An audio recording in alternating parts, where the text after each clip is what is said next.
Hello guys, आज हम लोग होली के शुभ अवसर पर आज हम लोग आए हैं इनके यहाँ भोजन करने। देखिए यहाँ पर वहाँ पर भाभी हैं, ये बना रही है बेचारी खाना।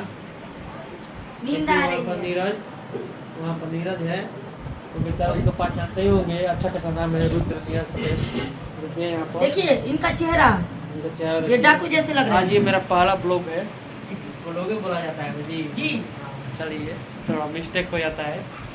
देखिए इधर हम लोग ये भैया हैं, हमें यहाँ पर इनके घर पर आज पार्टी मनाया जाएगा। पार्टी पनीर के पार्टी है। तुम क्या खाओगे? कौन वो धोबिनी है? क्या खाओगे?